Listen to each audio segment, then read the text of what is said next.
अस्सलाम वालेकुम अज़ीज़ तलबा। आज हम हकूक़ुल इबाद के बारे में पढ़ेंगे। हकूक़ुल इबाद जैसा कि हकूक़ से ज़ाहिर है कि माशरती ज़िंदगी में अफराद जब मिलकर रहते हैं तो उनके आपस में हकूक़ होते हैं। तो अगर वो एक दूसरे के हकूक़ को अदा करते रहें तो माशरे में सुकून और इत्मीनान होता है, और अगर वो एक दूसरे के हकूक़ अदा नहीं करेंगे तो माशरे में खुशगवार ज़िंदगी नहीं होगी, बल्कि बेचैनी और कशमकश पैदा होती रहेगी और माशरे का नज़्म व ज़ब्त जो है वो बिगड़ जाएगा, बिगाड़ पैदा हो जाएगा माशरे के अंदर। अल्लाह तबारक व तआला ने वाज़ेह हकूक़ हमें दिए हैं, एक दूसरे के हकूक़ मुतय्यन करके दिए हैं कि हम एक दूसरे के हकूक़ पूरा करते रहें, और हम एक दूसरे के हकूक़ पूरा करें, एक दूसरे खुश हों। लेकिन दूसरी बात यह है कि अल्लाह ताला की खुशनुदी का सबब भी हम बने, और अगर हम एक दूसरे के हकूक़ पूरा ना करें तो हम अल्लाह ताला की नाखुशी का सबब बने। तो इस तरह जो है अल्लाह तबारक ताला ने हमारे लिए हकूक़ एक दूसरे को मुकर्रर किए हैं ताकि हम उनको अदा करें और अल्लाह की खुशनुदी का सबब बने। हकूक़ुल इबाद को हम कुछ चंद किस्में हैं उन तकसीम करते हैं। पहली किस्म है वालिदैन के हकूक़, दूसरी औलाद के हकूक़, तीसरी मियाँ बीवी के हकूक़, और चौथी रिश्तेदारों के हकूक़, पाँचवीं असातिज़ा के हकूक़, छठी हमसायों के हकूक़, और सातवीं गैर मुस्लिमों के हकूक़।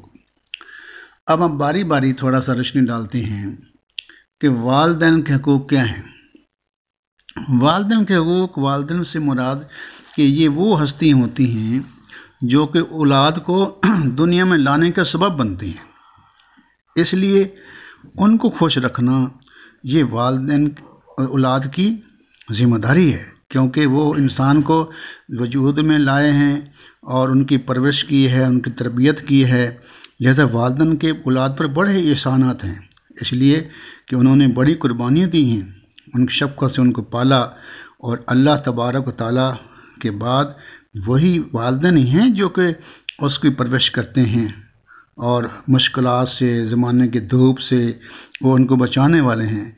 क्योंकि कुरान मजीद में है कि वक़ज़ा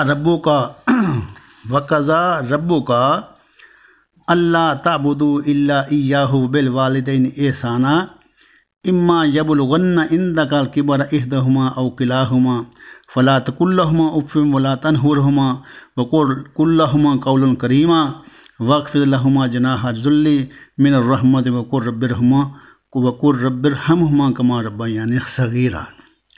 तर्जमा: और हुक्म कर चुका तेरा रब कि ना पूजो उसके सिवा, और माँ बाप के साथ भलाई करो, और अगर पहुँच जाएं वो तेरे सामने बुढ़ापे को या उनमें से एक या दोनों, तो ना कह उनको हूँ, और न झिड़क उनको, और कह उनसे बात अदब की, और झुका दे उनके आगे कंधे आजिज़ी कर करके न्याज़मंदी से, और कह ए रब इन पर रहम कर जैसा कि इन्होंने मुझको छोटा सा पाया था, मुझ पर छोटे हुए रहम किया था। हाँ जी, तो ये है अल्लाह तबारक ताला ने इंसान के वालिदैन के हकूक़ मुकर्रर किए। हुज़ूर सल्लल्लाहु अलैहि वसल्लम का इरशाद मुबारक है कि वालिदैन का नाफरमान जन्नत की खुशबू भी नहीं सूंघेगा। देखो कितनी बड़ी बात है। तो इसलिए हमें वालिदैन के हकूक़ का ख़ास ख्याल रखना चाहिए। उनमें से जब दोनों या एक बुढ़ापे को पहुँच जाएं तो उनके साथ नरमी का सलूक करें। आप सल्लल्लाहु अलैहि वसल्लम ने फरमाया कि ज़लील हुआ, ज़ील ख़ार हुआ, फिर फरमाया ज़लील ख़ार हुआ, फिर फरमाया ज़लील ख़ार हुआ। सहाबा करम ने अर्ज़ किया, या रसूलल्लाह, कौन ज़लील ख़ार हुआ? फरमाया वो ज़लील ख़ार हुआ जिसने अपने माँ बाप को जो है उनमें से किसी एक को बुढ़ापे के हाल में पाया, फिर उनकी खिदमत करके जन्नत हासिल न की, वो ज़लील ख़ार हुआ। तो इसलिए वालिदैन के हकूक़ हमें पूरे करने चाहिए। दूसरे हकूक़ हैं औलाद के हकूक़। हुज़ूर सल्लल्लाहु अलैहि वसल्लम के तशरीफ़ आवरी से पहले क्या था? तारीख़ गवाह है कि लोग یعنی زندہ تر غور کرتے تھے اولاد کو قتل کرنا ان کا پیشہ تھا، یعنی اولاد کو اچھا نہیں سمجھتے تھے۔ اسلام نے انسان کے دل میں سوہ جذبات اٹھائے، ان میں محبت اور پیدا کی کہ قتل اولاد سنگ دلنا رسم ہے، اس کو ختم کرو۔ اولاد کو اپنے والدین سے محبت و شفقت کی نعمت ایک بار پھر ملی ہے۔ قرآن کریم میں ارشاد ہے وَلَا تَقْتُلُوا أَوْلَادَكُمْ خَشْيَةَ إِمْلَاقٍ نَحْنُ نَرْزُقُكُمْ وَإِيَّاكُمْ إِن قَتَلْتُمْ كَانَ خَطْأً كَبِيرًا۔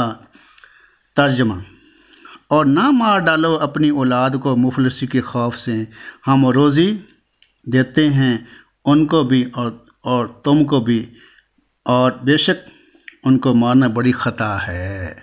لہذا ہمیں اولاد کو جو ہے مارنا نہیں چاہیے، بلکہ اولاد کو پرورش کرنی چاہیے، ان کی تعلیمات کا اہتمام کرنا چاہیے، یعنی ان کی زندگی کا حق ان کو دینا چاہیے، ان کی بنیادی حق ہے، بنیادی ضرورتیں ان کی پوری کرنی چاہیے، یعنی ان کی تعلیم پر، تربیت پر خرچ کرنا چاہیے۔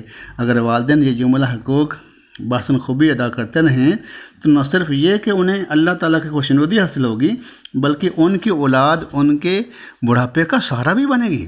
اور اس کے برعکس جو لوگ اولاد کے حقوق پورا نہیں کرتے وہ آرام و آسائش کو مقدر رکھتے ہیں اور آخری عمر میں جو ہے وہ بڑھاپے پر ہوتے ہیں، بے سہارا رہ جاتے ہیں۔ تو اس لیے ہمیں چاہیے کہ والدین کو چاہیے کہ اولاد کے ساتھ اچھی تربیت کرے۔ ایک جگہ اور ارشاد ہے کہ یا ایھا الذین آمنوا قوا انفسکم واہلکم نارا، اے ایمان والو بچاؤ اپنی جان کو اور اپنے گھر والوں کو آگ سے۔